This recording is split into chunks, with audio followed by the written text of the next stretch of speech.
अब बात दिल्ली के शराब घोटाले की। दिल्ली शराब घोटाले में दिल्ली के पूर्व डिप्टी सीएम मनीष सिसोदिया को झटका लगा है। सुप्रीम कोर्ट ने मनीष सिसोदिया को जमानत देने से इनकार कर दिया। कोर्ट ने कहा कि शराब घोटाले में 338 करोड़ का लेन देन हुआ। मनी ट्रेल का खुलासा होने के बाद आने वाले दिनों में सिसोदिया के साथ ही आम आदमी पार्टी की परेशानी भी बढ़ सकती है।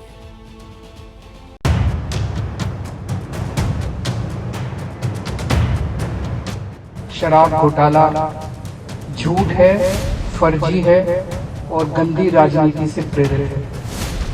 आम आदमी पार्टी एक कट्टर ईमानदार पार्टी है। ईमानदारी, कट्टर ईमानदारी हमारी बेसिक आइडियोलॉजी है। जिस घोटाले को केजरीवाल झूठा बता रहे थे, जो केजरीवाल शराब घोटाले को फर्जी बता रहे थे, उन्हीं की पार्टी के नंबर 2 नेता की परेशानी बढ़ गई है। कट्टर ईमानदारी को बेसिक पॉलिसी बताने वाले केजरीवाल के डिप्टी रहे मनीष सिसोदिया को सुप्रीम कोर्ट ने जमानत देने से इनकार कर दिया है। कोर्ट ने कहा है कि शराब घोटाले में 338 करोड़ का लेन देन हुआ है। एजेंसियों ने 338 करोड़ के लेन देन से जुड़े दस्तावेज पेश किए हैं। शराब घोटाले में एजेंसियों पर आरोप लग रहा था कि वो मनी ट्रेल को साबित नहीं कर पा रही हैं, लेकिन अब एजेंसियों ने मनी ट्रेल यानी पैसों के लेन देन के सबूत कोर्ट में पेश किए हैं। कोर्ट ने इन दस्तावेजों को संज्ञान लिया है। कोर्ट के आदेश के बाद सवाल आम आदमी पार्टी की ईमानदारी पर उठ रहे हैं, क्योंकि केजरीवाल ईमानदारी को ही अपनी बेसिक पॉलिसी बताते रहे हैं।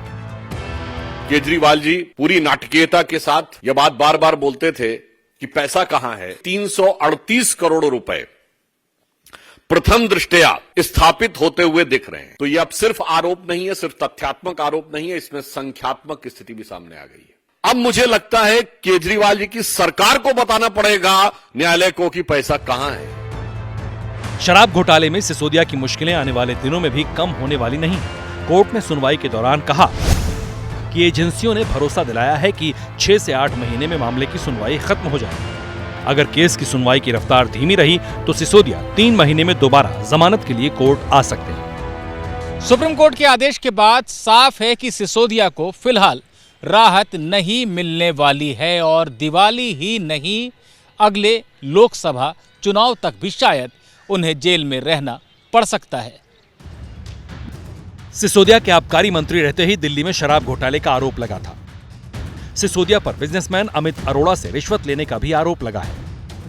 मनीष सिसोदिया सहित आम आदमी पार्टी का शीर्ष गैंग, इनका मनी ट्रेल इस्टेब्लिश हो चुका है। ये लोग शराब घोटाले में, तरह तरह के भ्रष्टाचार में इतने लिप्त हो चुके हैं कि अब इनको माननीय सुप्रीम कोर्ट भी बेल देने से इनकार कर दिया है।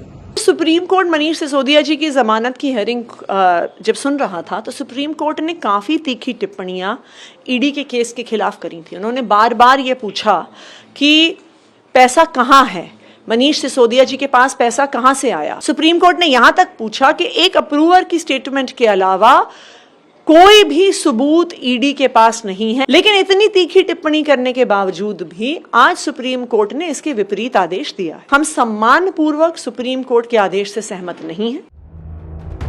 शराब घोटाले में आम आदमी पार्टी के सांसद संजय सिंह को भी ईडी गिरफ्तार कर चुकी है, लेकिन इस मामले में आम आदमी पार्टी की परेशानी सिर्फ नेताओं की गिरफ्तारी तक ही नहीं है।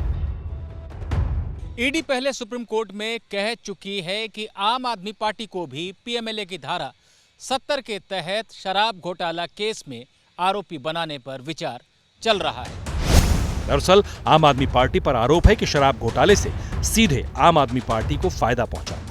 घोटाले के पैसे का इस्तेमाल दूसरे राज्यों में प्रचार के लिए किया गया। अब कोर्ट ने 338 करोड़ के घोटाले की बात मानी। ऐसे में सवाल आम आदमी पार्टी पर भी उठ रहे हैं। सुप्रीम कोर्ट उनकी जमानत रद्द करती है करप्शन केस में, तो जाहिर तौर पे एक संकेत जाता है कि स्कैंडल बहुत बड़ा। हम तो चाहते हैं कि ये पंजाब वाले क्यों इतनी देरी कर रहे हैं। सेम स्कैंडल यहाँ भी हुआ, तो यहाँ अफसर को तो बढ़ाया जा रहा है, तो बाकी को भी यहाँ भी करो ना। पंजाब का भी बहुत नुकसान हुआ है। सिसोदिया और संजय सिंह की गिरफ्तारी को आम आदमी पार्टी राजनीतिक मुद्दा बना रही थी, लेकिन अब शराब घोटाले में मनी ट्रेल की बात कोर्ट में आने के बाद आम आदमी पार्टी खुद कटघरे में है। दिल्ली से निपुण सहगल के साथ ब्यूरो रिपोर्ट, एबीपी न्यूज।